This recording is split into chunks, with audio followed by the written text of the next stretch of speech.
Hello everyone and welcome back to my YouTube channel. If you have watched my previous videos, you would have known that I have been covering the topic of World War II extensively on this channel while playing Universe Sandbox. So this video is a bit special because in my last video, which had been uploaded a few minutes ago, I was talking about the Eastern Front of World War II during 1943 and the Pacific Front of the World War II during 1943 as well. So in this video we'll be going back in time a bit, back all the way to around the beginning of the war in around 1940 to 1941 and even before that to 1936, because this video had been a suggestion of one of my friends on YouTube and in real life, Aberrant Monkey Biking, which I will be tagging in the description and in the title of the video. Please go subscribe to him. So today I will be talking about the Bismarck. The Bismarck simply is a ship that was constructed by Nazi Germany. The details will be following. But before that, I hope you enjoy this video and please sit back and relax. Also, if you notice, the sun is looking a bit large today. I have made it the size of Betelgeuse, around-ish. So, yeah. Even though it is the size of Betelgeuse, it still has the mass of the sun. I think that might be a problem, but okay. Okay. The Bismarck was one of the two Bismarck-class battleships built by Germany during World War II, named after German Chancellor Otto von Bismarck, who was the first Chancellor of Germany after the country was united for the first time in 1871. Not to be confused with the time Germany was reunited in 1990. Until his dismissal from office by Wilhelm II, the German Emperor, in 1890. The ship, along with the Tirpitz, her sister, and the other Bismarck-class ship of Germany, were the largest battleships built by Germany and any European power in general during the war, and in fact during pretty much the entirety of human history.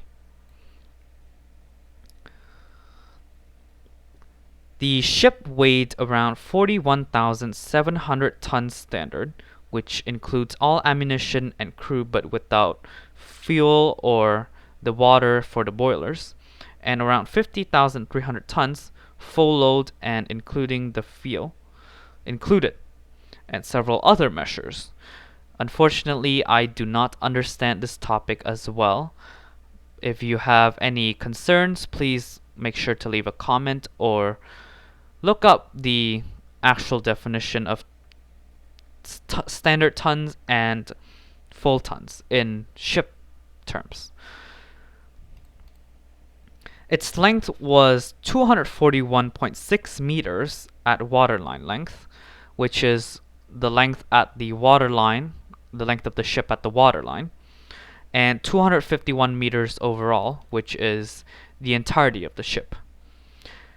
It included 12 boilers that generated 110,450 kilowatts in total, 64 naval and anti-aircraft guns in total, and 3 geared turbines along with 3 screw propellers for propulsion, which is for moving through water, because it was a boat.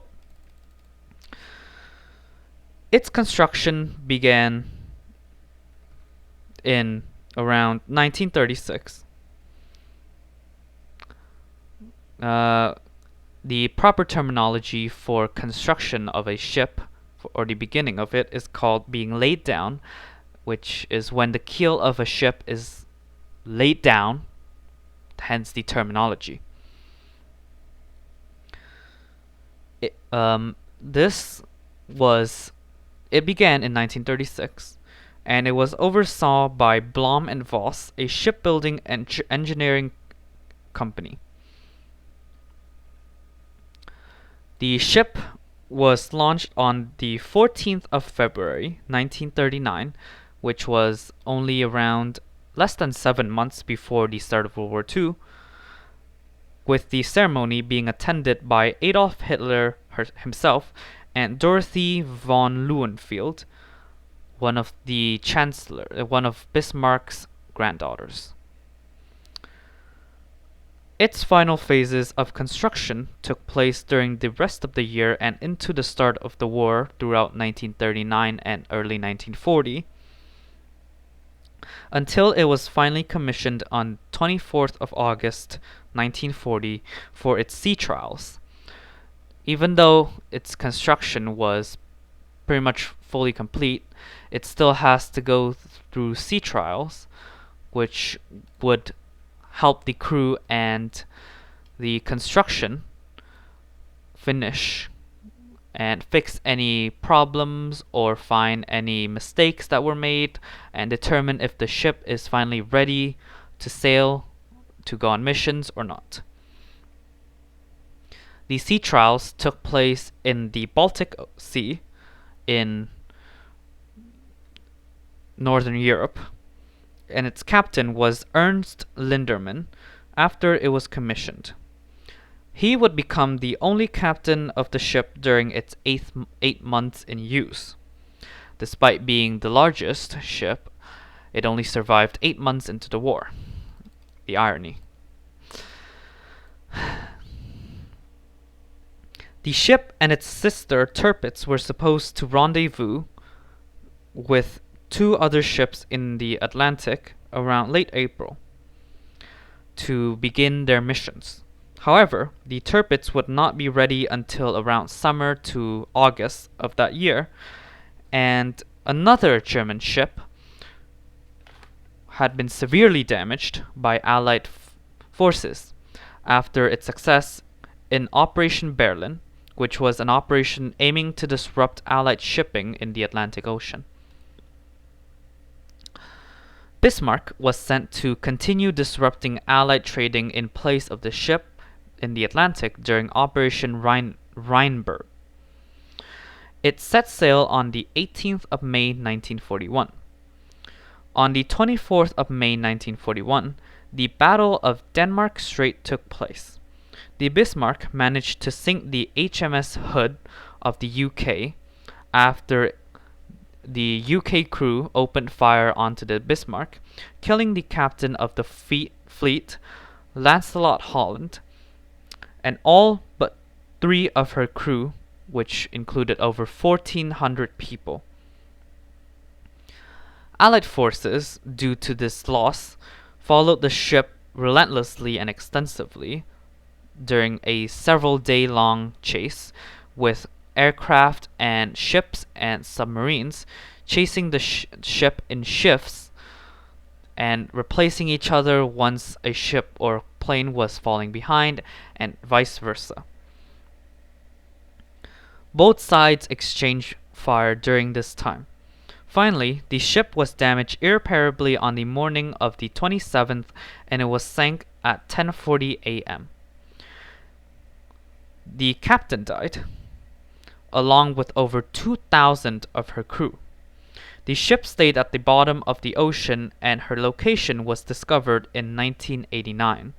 Subsequent expeditions would take place through the 2000s, but the ship remains underwater during this day.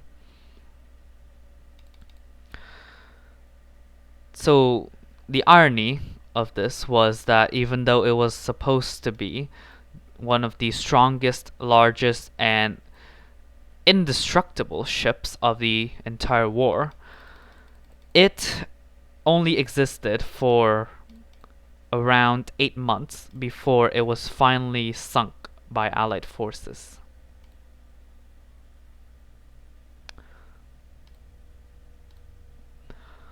So, back to the universe Sandbox. Yeah, it is quite interesting what just happened. the sun blew up because it was not big enough. I meant it was too low density compared to its radius. So now I will actually add Betelgeuse itself. Hold on. No, that's not the right thing. Add Betelgeuse. Yeah, so as you can see, it fits right here perfectly. Everything is catching on fire, which is nice. Yep, Jupiter is beginning to heat up rapidly, okay? It is rising very quickly. It will soon hit the positive temperatures and will start burning. Yep, there we go. Its temperature is now over the boiling point of water. And yep, if I speed up the simulation a bit faster, you can see it starts to glow from the heat. And it will start to be dragged into Betelgeuse because the force of gravity. Because it is being dragged into it, all its moons are also being dragged into it. Okay. So that is it for today's video. As I mentioned earlier, please make sure to subscribe to my friend Aberrant Monkey Biking on YouTube, who I will be tagging in the video description and in the video title later. He gave me this great idea because he heard a song which was talking about the sinking of the Bismarck. I unfortunately do not remember the name of it right now. I will make sure to mention it later in the comments section of this video. I hope you enjoyed this video. Please make sure to subscribe, like, and share this video if you would like to continue for me to see for me to do videos on YouTube. I hope you enjoyed and have a good day.